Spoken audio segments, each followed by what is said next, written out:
paz de Jesus, amor de Maria, nos envolva de sempre.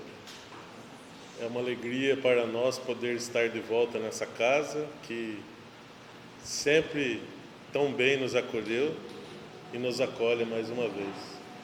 Esperamos que no dia de hoje possamos colaborar de alguma forma para com a doutrina dos Espíritos, essa doutrina tão esclarecedora que Allan Kardec e os seus abnegados confrades a tantas duras penas trouxeram à humanidade e que foi por muito tempo tão mal compreendida.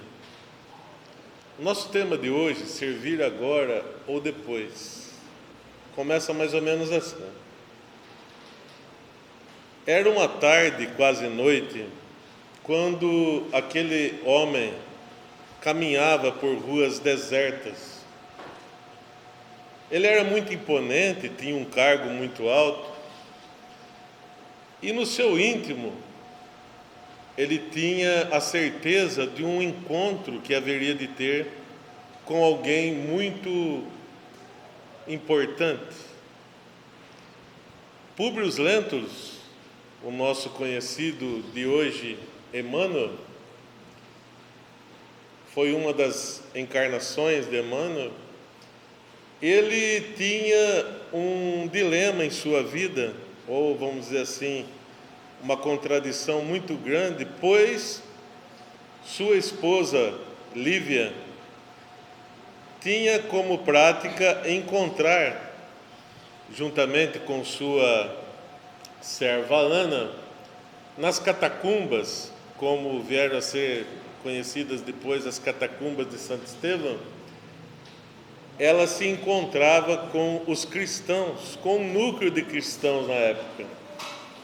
E ela procurava ter com Jesus de Nazaré um encontro, porque além de ser convertida ao cristianismo, ela tinha em sua mente buscar a cura de sua filha Flávia, que era cometida por lepra.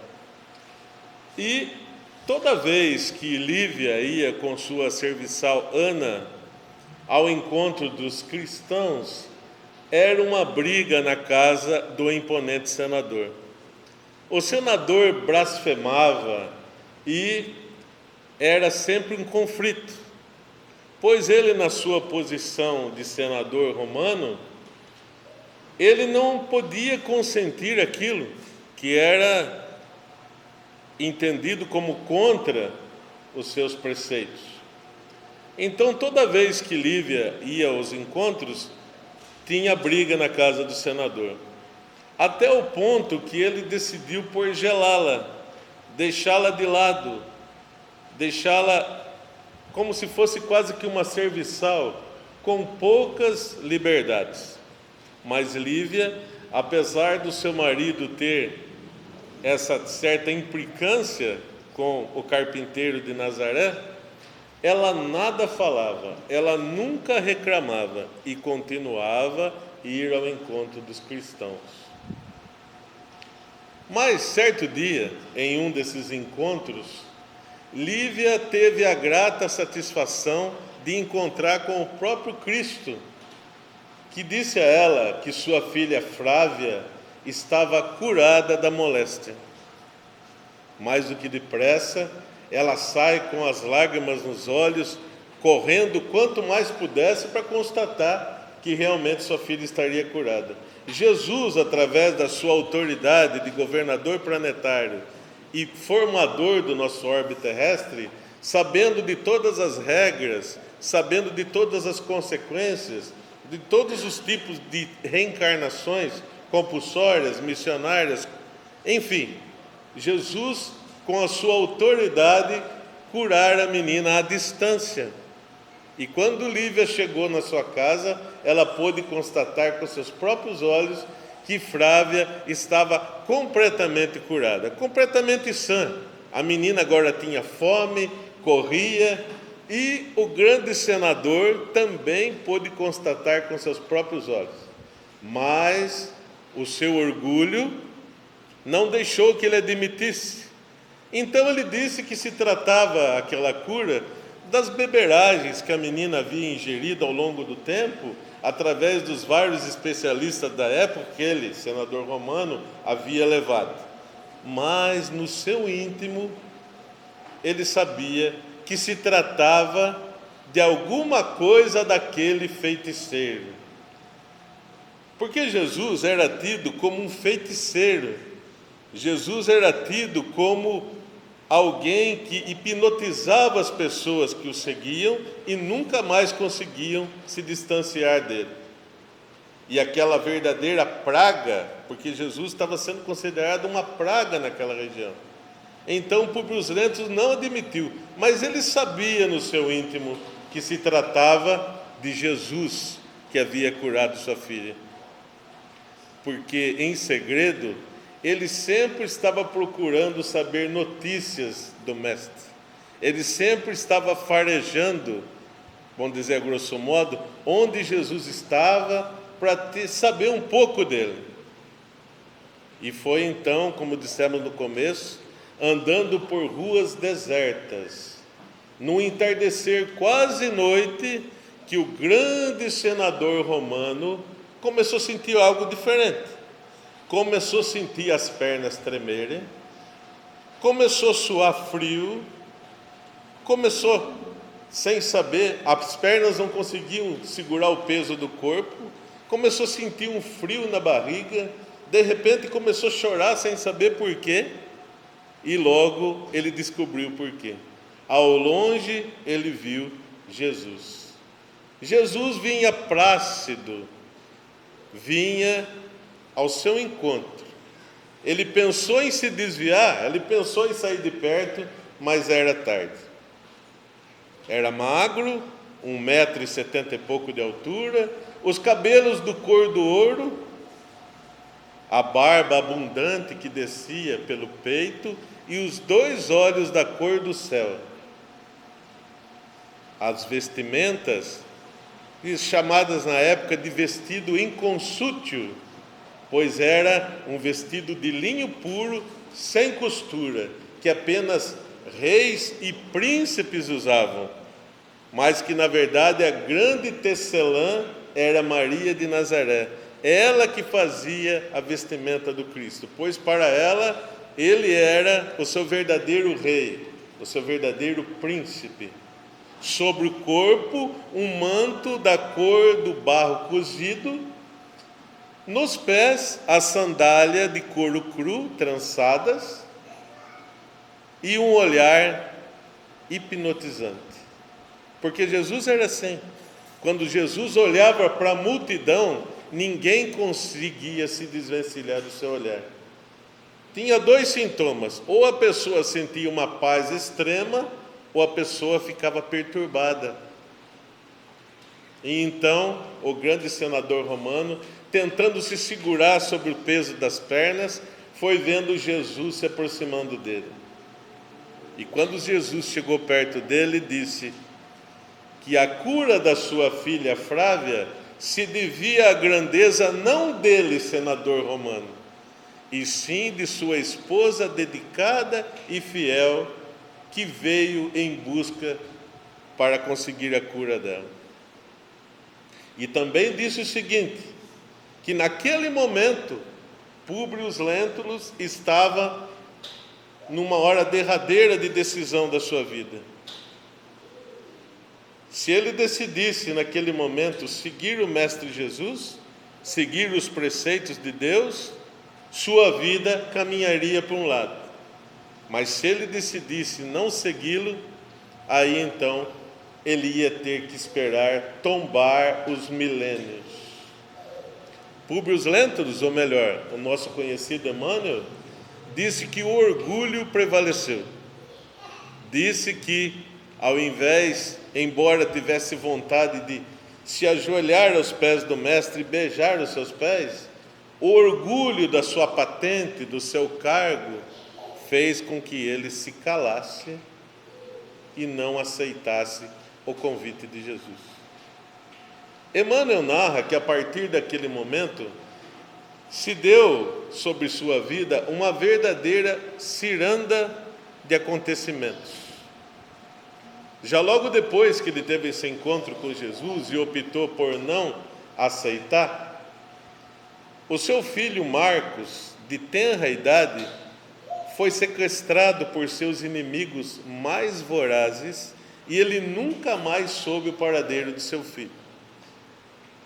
Para completar, num dos dias de encontro dos cristãos na catacumba de Santo Estevão, quando Lívia e sua serva Ana lá estavam, junto com os outros cristãos, eis que os soldados de Tigelinos chegam com sua truculência e vai entrando e apertando todos eles para prendê-los, para levá-los à morte. E Lívia, vendo que isso ia acontecer, ordena imediatamente que sua serviçal tire suas roupas de serva e troque-as com ela. Quando os soldados chegaram e olharam o aspecto de vestimenta, logo viram que se tratava de uma patrícia romana e liberaram. E a outra, com vestimentas de serva, levaram para a prisão. Era Lívia, transvestida de serva, que no último ato de amor a Jesus, que Jesus, nesse interim, nesse andar do tempo, já havia sido crucificado, em homenagem a Jesus, ela decidiu salvar a sua serva, se entregando ao suplício e à morte. Quando a serva chega para informar Públio Lentulus do acontecido, ele imediatamente tenta usar da sua influência, mas era tarde demais. Sua esposa já havia sido entregue ao suplício. Foi mais um duro golpe na vida do senador romano. O filho sequestrado, o seu encontro com Jesus e ele se esquivou. Agora a morte de sua esposa em nome do Cristo.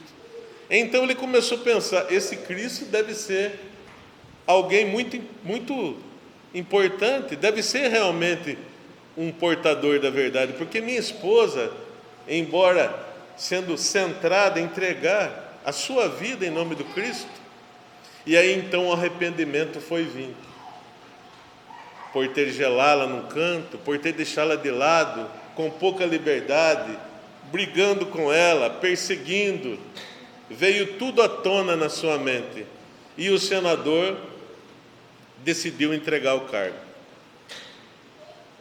Decidiu ir para as Gálias, ao exílio, com alguns serviçais e amigos, para pensar na sua madureza, na quantia de erros que cometera equivocadamente, com Jesus e com sua esposa. E começa a se declarar um seguidor do Cristo. Mas os seus inimigos, vorazes, inimigos de Roma, quando souberam que ele se encontrava nas Gálias, trataram de capturá-lo e puni-lo. Buscaram um carrasco preparado e doutrinado para ter raiva do sistema, para cegá-lo. Mas antes de ser cegado, Públio Lentulus pôde constatar que pela aparência física, pelos traços fisionômicos, mesmo passando tantos anos, o carrasco que o ia cegar era Marcos, o seu próprio filho, que havia sido treinado, que havia sido plantado ódio, e mesmo sem saber, foi o algoz do próprio pai. Mais um golpe para Públio Lentulus. E então, agora cego, tendo sido cegado pelo próprio filho, sem saber, o filho cegou ele sem saber, eis que ele se declara agora inteiramente cristão. E na aduana da sepultura, quando o seu desencarne se dá, quem que vem buscá-lo? Sua esposa dedicada e fiel. Apesar de todos os equívocos que ele havia cometido contra ela, ela vem buscar ele nas portas da imortalidade. Mas além dele, além da esposa, não foi só ela que veio buscar Públio Lentulus.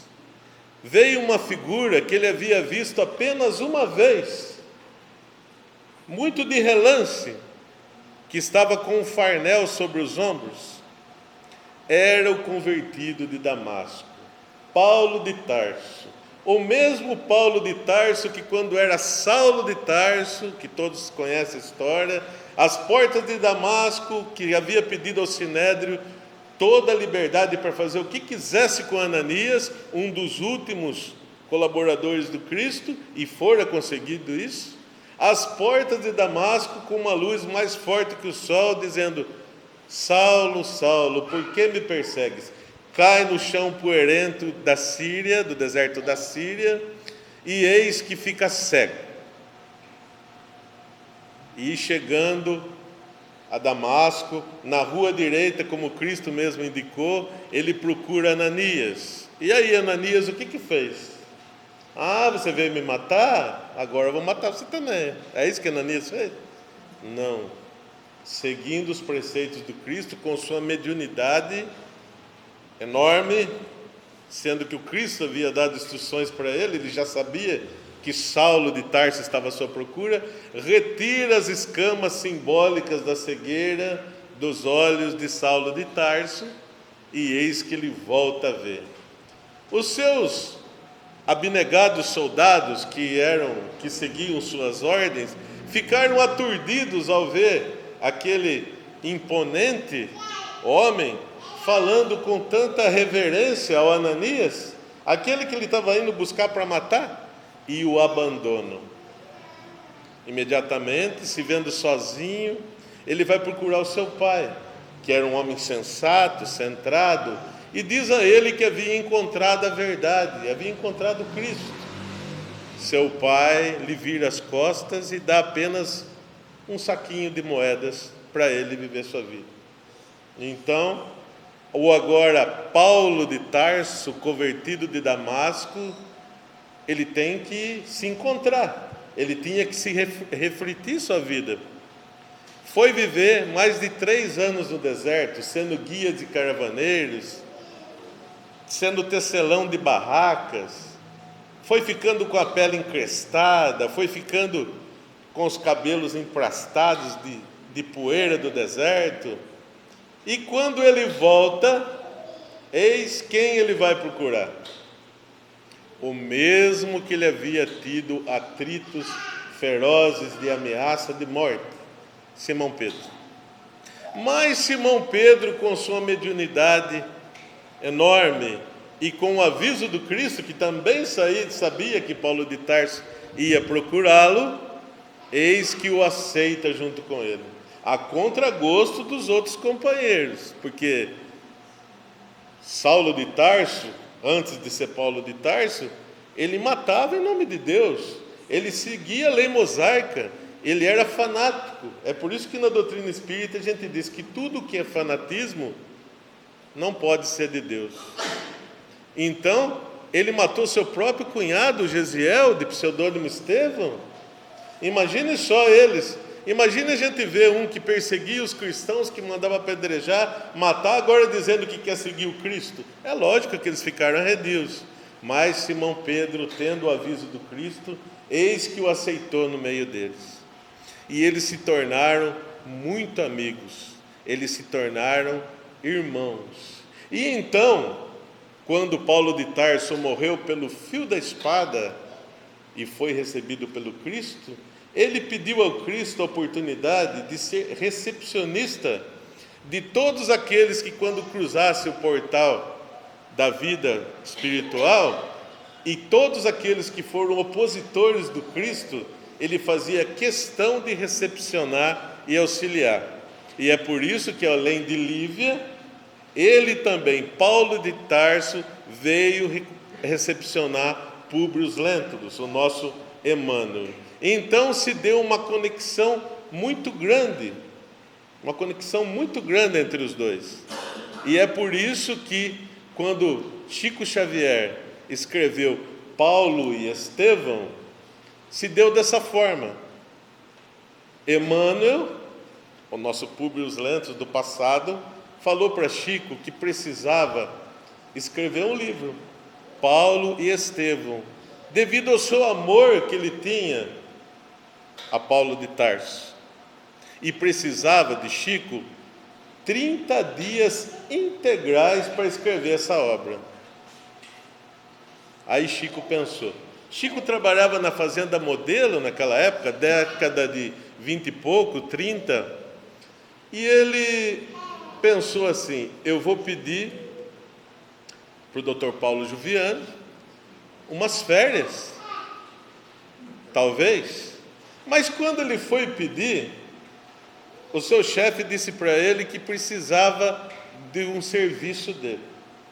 Porque lá na sede da Fazenda Modelo, a biblioteca estava com os livros escangalhados, tudo em ordem, e sabendo da delicadeza e do empenho do Chico, queria que Chico fizesse esse serviço. E precisava dele 30 dias do seu tempo. Chico pensou: e agora? Emmanuel me pede para escrever Paulo e Estevão, preciso de 30 dias. Agora ele me pede para ficar lá. O que eu faço? Foi falar com Emmanuel, e Emmanuel disse: é exatamente o que precisamos. Durante o dia você trabalhará para César, e durante a noite você trabalhará para o Cristo. E então, durante o dia, Chico trabalhava afanosamente, organizando os livros, encadernando os livros, arrumando os livros, e durante a noite, Emmanuel tomava conta e ele escrevia Paulo e Estevão. Durante 30 dias, noites, madrugadas, Chico escreveu Paulo e Estevão.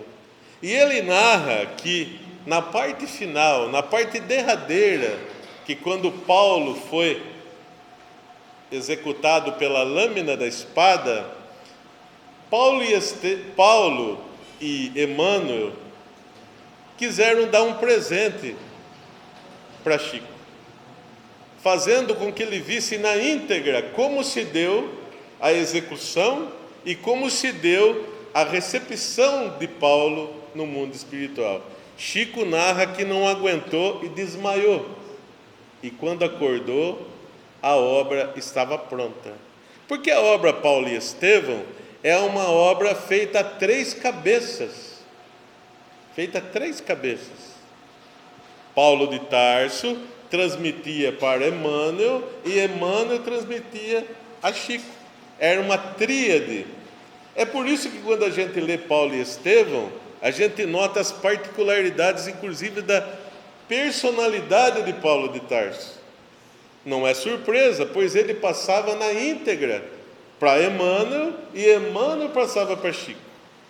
E ele narra uma página belíssima no fim, que narra o quanto foi a saga difícil desses mártires do Cristo.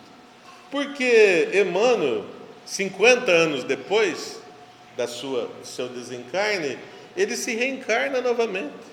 Se reencarna na Grécia como escravo Nestório, se reencarna novamente, e se reencarna na Espanha, e se reencarna em Portugal, chega ao Brasil jesuíta, e vai amadurecendo o seu espírito, até chegar hoje nesse guia espiritual que conhecemos. Então, nessa última página, eles narram o seguinte, que quando Paulo de Tarso começou a pregar aos gentios, porque não foi à toa que Paulo de Tarso foi escolhido, ele foi pregar em outras paragens, onde a sua posição de tripla nacionalidade fazia com que ele tivesse certa liberdade para transitar entre os gentios. E foi isso que ele fez. Ele tinha tanta influência que ele pôde intervir por João com a esposa de Nero. Ele tinha possibilidades de ir onde os outros apóstolos não iam. E então, quando Simão Pedro e ele estavam juntos, ele disse que queria ir para a Grécia, para Roma. E foi. E Simão Pedro ficou no seu lugar, dirigindo os núcleos cristãos. Passando um certo tempo, Simão Pedro, por correspondência, diz a ele que tinha vontade de ir novamente ao seu encontro onde ele estava. E Paulo de Tarso disse que ele poderia vir, porque Paulo tinha necessidade e vontade de pregar em outras paragens. Ele tinha muita vontade de pregar na Espanha, como foi? Pregou em toda a Catalunha, para voltar só 6 meses depois. E então, Simão Pedro, indo ao seu encontro, foi apresentado ao núcleo dos cristãos e se deu muito bem, e ficou ali no seu lugar, e ele foi pregar em outras paragens. Mas, passados 6 meses, mais ou menos depois, Paulo de Tarso tem uma triste notícia. Um dia, Simão Pedro, pregando nos núcleos dos cristãos, que era sempre às escondidas, o quartel de Tigelinos, implacável, também prendeu Simão Pedro. E ele foi levado para uma das piores prisões que existiam na região, a prisão lambertina, onde tinha fama que ninguém dali saía vivo. Então, Simão Pedro, sendo levado até lá, foi aberta uma porta e ele foi levado ao subsolo daquela prisão, que era encrustada na rocha, e ele, descendo aquela escada semicircular, foi levado às piores baias de prisão que existiam, que eram chamados de Tuliano, onde o preso ficava numa posição muito incômoda, presa por grilhões pelo tornozelo, e a outra mão presa também por grilhões. Aquilo machucava muito, aquilo ficava em carne viva. E quando Simão Pedro foi levado para a prisão, para as celas Tuliano, ao chegar lá, ele percebeu os outros que estavam perto dele. A prisão era fétida, úmida, escorria água, as ratazanas passavam por cima. Muitos detentos que ali morriam se demoravam para ser retirados os cadáveres, porque ninguém se importava mesmo. E quando Simão Pedro se viu no meio dos outros detentos, ele disse: olá, irmãos, eu peço que cantem comigo em prol daquele que eu sigo, Jesus de Nazaré. O Senhor é o meu pastor e nada me faltará. Cantem comigo que Jesus virá nos tirar dessa prisão. E todos os detentos começaram a acompanhar ele cantando. Começaram a acompanhar ele na primeira semana, na segunda semana. Quando deu 15 dias, já quase ninguém conseguia mais cantar. O próprio Simão Pedro balbuciava algumas palavras, porque a dor e a tortura era insuportável, as feridas eram insuportáveis, a fome, a sede, a pouca alimentação, a umidade, aquele ar viciado, e Simão só balbuciava palavras. Tendo passado 6 meses da sua detenção, já machucado, já quase sem forças, eis que se abre a porta-capela novamente para um novo detento que vinha chegando. E quando aquele novo detento chegou, ele disse: olá, irmão que chega, eu sirvo ao Jesus Cristo de Nazaré e peço que cante comigo. O Senhor é o meu pastor e nada me faltará. Do outro lado ele escuta assim: olá, é você, velho apóstolo? E ele, conhecendo a voz, disse: é você, Paulo? Era Paulo de Tarso, que também havia sido capturado depois da volta de sua viagem. E então os dois começaram a cantar, e os detentos que ainda se encontravam vivos começaram a tentar acompanhar. E imediatamente 2 guardas desceram furiosos e disseram para Paulo de Tarso: Paulo, tu não sabes que agora não tem mais posição? Tu não sabes que é prisioneiro de Roma e que irás morrer? Paulo de Tarso diz para os 2 soldados: vocês estão soltos na carne, mas presos no espírito. Nós estamos presos na carne, mas libertos no espírito. O Senhor Jesus irá vir nos libertar, e vocês estão presos nas trevas da maldade. E Paulo, com seu poder de convencimento de multidões, com seu magnetismo, convence os 2 soldados no mesmo momento, e eles se convertem ao cristianismo. E voltando, deixando eles lá, prometem que voltariam para libertar os 2. O tempo vai passando, e já Paulo de Tarso também sem forças, Simão Pedro mais ainda, pois fazia mais tempo que estava lá. E num belo dia, na hora da troca da guarda, eis que os dois soldados convertidos se achegam a Simão e começam a soltar os grilhões dele, dizendo que ia libertar os 2. Solta os grilhões de Simão Pedro, afoito, vai, abraça Paulo de Tarso e diz: vamos embora, meu irmão, estamos livres, vamos sair daqui o quanto antes, vamos pregar em outras paragens, vamos comigo. Paulo diz: eu não vou, Simão, vá você. Mas Paulo, por que você não quer ir? Você não vê que temos oportunidade de pregar em outros lugares? Não, Simão, vá você. As igrejas não precisam de nós. A nossa semente já foi lançada e o Cristo já está trabalhando nos corações. Se você quiser ir, pode ir. E então, sem muito tempo de falar alguma coisa, os 2 soldados agarram Simão Pedro pelos 2 braços, levam ele para fora.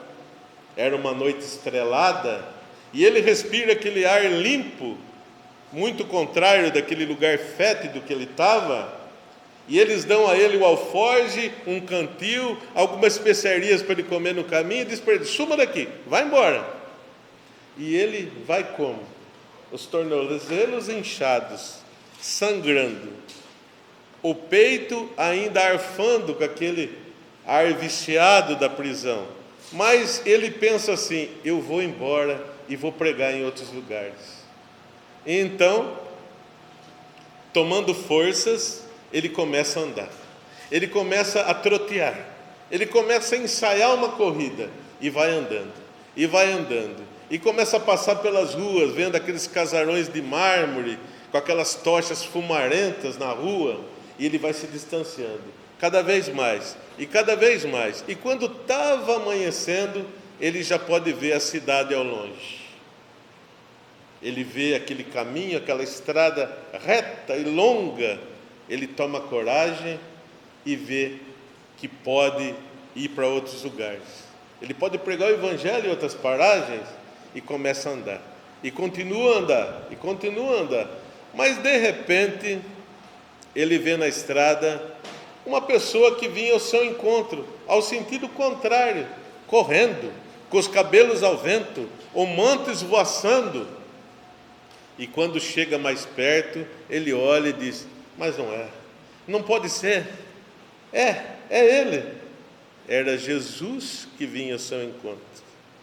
E então, no último esforço, ele se agarra no braço de Jesus e diz: mestre, quo vadis Domine? É o título de um livro. Aonde ides, Senhor? E Jesus responde a ele: eu vou voltar para a prisão. Mas mestre, eu acabei de sair de lá. É por isso mesmo, Simão. Tu não disses que me amava? Tu não disses que ia apacentar as minhas ovelhas? Tu não disses que ia espalhar o meu evangelho? Agora, se você está com medo de morrer, então eu tive que reaparecer novamente, talvez para morrer novamente na mão dos homens, para dar o testemunho de fé. As lágrimas correm nos olhos do velho apóstolo, e ele cai em si, pede perdão ao mestre e diz: deixa-me voltar contigo, Senhor. E quando ele se abaixa para pegar o manto que havia caído e se volta para Jesus, Jesus já havia sumido. E então, o que ele faz? Dá meia volta de novo e volta para a prisão. Passou quase o dia inteiro andando para voltar, e quando estava na boca da noite, ele se achega de novo na prisão. imediatamente é capturado. Os 2 soldados que haviam soltado ele já estavam presos para morrer no outro dia, como morreram, e ele é levado novamente ao calabouço. Mas antes de ser levado numa cela em particular, ainda pior do que ele estava, ele pede para falar com Paulo de Tarso e diz: Paulo, Paulo, me perdoe, você tinha razão, as igrejas não precisam mais de nós, e se alguém tem que morrer em nome do Cristo, que sejamos nós. No outro dia, se dividiu em 2 o caminho da execução. Paulo de Tarso, por ter descendência romana, por ter tríplice nacionalidade, teve direito de uma morte mais rápida, sendo decapitado pelo fio da espada. E Simão Pedro foi levado ao Monte Vaticano, onde hoje é a famosa Basílica, e foi crucificado de ponta cabeça em homenagem ao Cristo. Então, meus irmãos, o que a gente pode pensar disso? Públio Lentulus, o nosso conhecido Emmanuel, teve a chance de servir naquele momento, mas optou pelo tombar dos milênios. Como Cristo disse, se ele não aceitasse, ele ia ter que esperar o tombar dos milênios. Paulo de Tarso, ao contrário dele, quando foi chamado pelo Cristo, automaticamente se levantou e disse: Senhor, o que queres que eu faça? É a mesma coisa daqueles 2 irmãos que Jesus disse: quer me servir agora, vem agora. Um disse: eu vou, Senhor, o outro disse: eu não vou. Quando era para voltar, aquele que falou que não ia, decidiu ir. O outro que falou que ia, decidiu não ir mais. É como aquele agricultor que Jesus disse: vem agora. Ele disse: Senhor, espere eu abarrotar os meus celeiros, e aí depois eu seguirei. Pronto, Senhor, agora eu vou. Jesus disse: tolo tu és, essa noite mesmo irão buscar o teu espírito. Então, o que podemos entender por isso? Não existe época para servir. A partir do momento que o Cristo nos chama, embora tenhamos dificuldade, todos nós temos dificuldade, nós temos que dizer: Senhor, o que queres que eu faça? Mas eu ainda não estou pronto. Não importa. Eu ainda não aposentei. Você não sabe se quando se aposentar e for tentar servir, você não vai morrer naquela noite? Você não vai desencarnar naquele dia?